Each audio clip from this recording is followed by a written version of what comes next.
Hi guys, I just wanted to draw your attention to an assignment that you will have due in the week 13 course module, which is your first draft for the small group activity plan. So you're actually going to do a first draft just so I can see again your planning process and to make any comments that I need to make, any changes that we need to make sure that the activity is truly developmentally appropriate and that the activity is really something that again is supporting those 5 components of active participatory learning, which you thought through in the pre-planning reflection. So a lot of what you did on your pre-planning reflection will just be plugged into this small group activity plan form. So I just wanted to explain a couple things about this so you were clear on the expectations for it. So again, in the week 13 module, you'll find where you will submit that activity. So in addition to that, there is a file here that you can call up, and then you can just go ahead and type in to this document here. It's going to look like this, and you can just type into that document directly and then just resave it with your file name and then submit it that way. So again, on the planning form, you're going to plug in that originating idea, and if you remember, that idea came from an interest that you saw during your observation at the Child Learning Center. So that idea has already been determined, and you also talked about that idea in your observation paper, and you already did a planning web for that too. So I was hoping that you were able to find an activity that was appropriate out of that planning web from your observation paper that you could pull out and use as your small group time activity for this assignment. So again, I just want you to list what that originating idea was, where it came from, so I can make the connection between that idea, that interest from the students, and carry that through the activity. Then you're going to list the curriculum content area. So is it a math activity? Is it a science activity? Is it a language and literacy activity? What content area does it really focus on? If you feel that the content area is kind of twofold, like if it's really literacy and math based, or if it's math and science, then go ahead and put both content areas there. That's totally fine. I don't mind that you do that. For the age group, again, we've already determined that that's for children ages 3 to 5. We're going to make it for a preschool classroom, so you can go ahead and just put 3 to 5-year-old in that slot. The material section here, you've already listed your materials when you did your pre-planning reflection, so just plug in those materials there. The learning standards you're going to use, again, those were determined during your pre-planning reflection, so you're going to plug those learning standards in. Again, we're using the Illinois Early Learning and Development Standards. We're not using KDIs, because when you get, in the real world, most likely your program that you're working in is not going to be using high scope. Hopefully it will. But again, there's a lot of other curriculum models out there. So I want you to know how to apply the learning standards instead of the KDI, since that's most likely what you're going to be using more consistently once we're done with this class. Then I want you to write a brief synopsis of the activity. So again, just give me a little rundown of what the activity entails so that I know exactly what you're supposed to be doing in the activity, what the focus of the activity is for the students. Then you're going to break it down even further. So what are you going to do in the beginning of the activity? So how will you introduce the activity and introduce the materials to the students?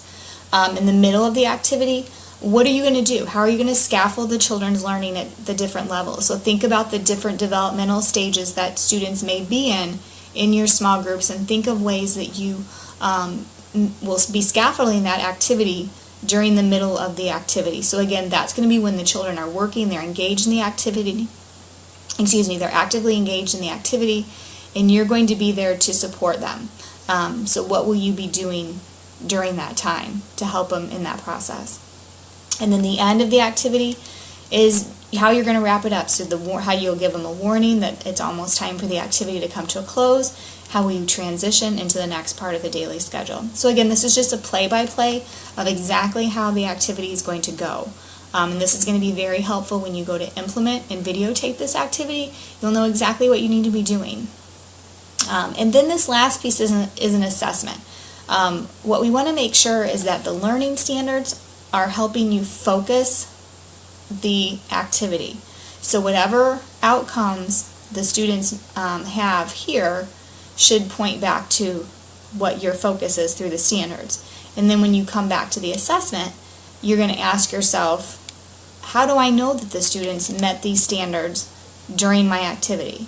So again, how will you know that they met the standards? So what will that indicator look like for the activity? Is it a certain question that they're going to need to be able to answer? Is there some information they need to communicate?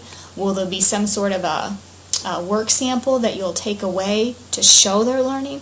So again, how will you know that they met the standards of the activity? So make sure that this whole activity keeps that focus of those learning standards. And that's how we know what should be happening in this part here, because we know it always points back to the learning standards. So if you have any questions about that, please don't hesitate to contact me so I can explain that further. So again, you're going to use the Illinois Early Learning Standards. So again, you're going to use that book, or you can access them online if you didn't happen to purchase the book. And then in the Week 13 course module, you'll see right here, there's the spot that you're supposed to submit the activity. So make sure that you do that. Another thing I wanted to point out in this course module is underneath that submission point is this information about the small group time implementation checklist. So again, whenever you go to videotape your activity, you're not going to videotape it until after you've turned in this first draft and I've given it back to you with my comments, so that we know exactly what needs to be changed and that you've got a really great activity plan going forth. You know that it supports high scope, you know that it supports active participatory learning, you know that it's developmentally appropriate, and then you're ready to go. So this is the checklist that you'll use. So I just wanted to show you some of the things in this checklist here. These are the things you're going to need to keep in mind when you're videotaping. And what I wanted to show you is this middle section. So when you're planning your activity and you're writing that first draft, think about these things when you're doing that middle section, because these are the actual behaviors that you're going to need to do yourself when you're implementing the activity. So read through this checklist, and this might help you in your planning process whenever you're writing that activity plan and you're trying to think of things that you're going to be doing during the middle of the plan. Again, your activity plan is going to be it's going to be customized to the focus of your activity, so there's going to be some more specific things that you're going to do as well based on what you're doing in the activity. But again, everyone needs to do these types of things when you're implementing the activity. And again, this is going to help you stay focused and know what you should be doing during the middle part of that as well. So I hope that made sense and that you understand what I'm talking about whenever we talk about that middle section. So again, right here, that middle section of your activity, you're going to want to make sure that you are thinking about some of those things on that checklist as well when you're putting in the information in your activity plan. So make sure you read through this. Here's some, again, that implementation. That video is not due till December 11th, the very end of the semester. But again, I want you to be thinking about that as well. So make sure that you read through this so that you understand what that expectation is for that, the videotaping of your activity plan.